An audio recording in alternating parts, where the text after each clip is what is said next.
नमस्कार मंडळी. तर आज आपण बघणार आहोत या तुरीच्या दाण्यांची आमटी. खूप छान याची आमटी होते. तर याच्यामध्ये शेंगा उघडून पाहाल तर बघाल तर खूप छान टपोरे टपोरे असे हे तुरीचे दाणे आहेत. तर हे दाणे ना साफ करून घ्यायचे, किडलेले असतील तर ते बाजूला करायचे. आता ना एक तवा घ्यायचा आणि तव्यावर थोडंसं तेल घालायचं. 4 ते 5 मिरच्या यामध्ये भाजून घ्यायच्या. 4 ते 5 लोकांसाठी आपण ही आमटी बनवणार आहोत. अशा मिरच्या भाजल्यामुळे ना या मिरच्यांमधील ना तिखटपणा कमी होतो. मिरच्या भाजल्या की लगेच काढून घ्यायच्या आणि यामध्येच आपल्याला तुरीचे दाणे देखील भाजून घ्यायचे. तुरीचे दाणे भाजताना आपल्याला पुन्हा तेल यामध्ये घालायचं नाही. याला डाग येईपर्यंत आपल्याला हे दाणे भाजून घ्यायचे आहेत.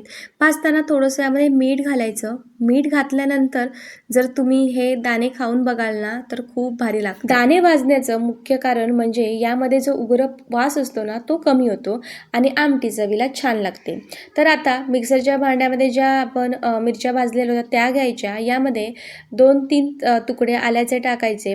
तसंच लसूण टाकायचा. लसूण इकडे खूप वापरायचा. कोथिंबीर घालायची, थोडंसं जिरं घालायचं आणि हे जाडसर असं वाटून घ्यायचं. पाणी घालायचं नाही. तर आता हे वाटलेलं वाटण बघा आपलं तयार आहे. एका भांड्यामध्ये आता हे काढून घेऊया.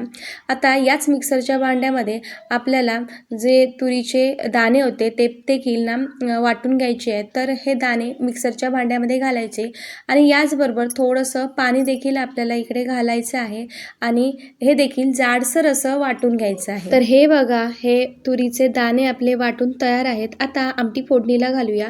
तर तेल घातलं, तेलामध्ये मोहरी घातली. मोहरी चांगली तडतडली की कढीपत्ता घालायचा आणि यामध्ये जो वाटलेला मसाला होता तो घालायचा. हळद घालायची आणि हे छान असं परतून झालं की यामध्ये तुरीचे दाणे जे आपण मिक्सरला लावून घेतले होते ते घालायचे. आता हा मसाला आणि हे घातलेले दाणे व्यवस्थित अगदी तेल सुट्टेपर्यंत परतून घ्यायचे. जेवढा चांगला मसाला आपण हा शिजवून घेऊ ना तेवढी आमटी चवीला छान होते. त्यामुळे असा व्यवस्थित मसाला परतून घेतला की नंतर यामध्ये गरम पाणी घालायचं.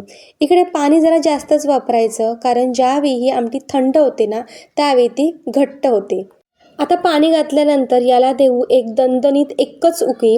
उकळी देखील इकडे एकच द्यायची कारण जर जास्त उकळी दिली ना तर ही आमटी ना फुटू शकते. तर आता छान अशी उकळी आली आहे याला. आता यामध्ये ना थोडासा ना गरम मसाला घालायचा. चवीपुरतं मीठ घालू आणि यामध्ये घालू हिरवीगार भरपूर अशी कोथिंबीर.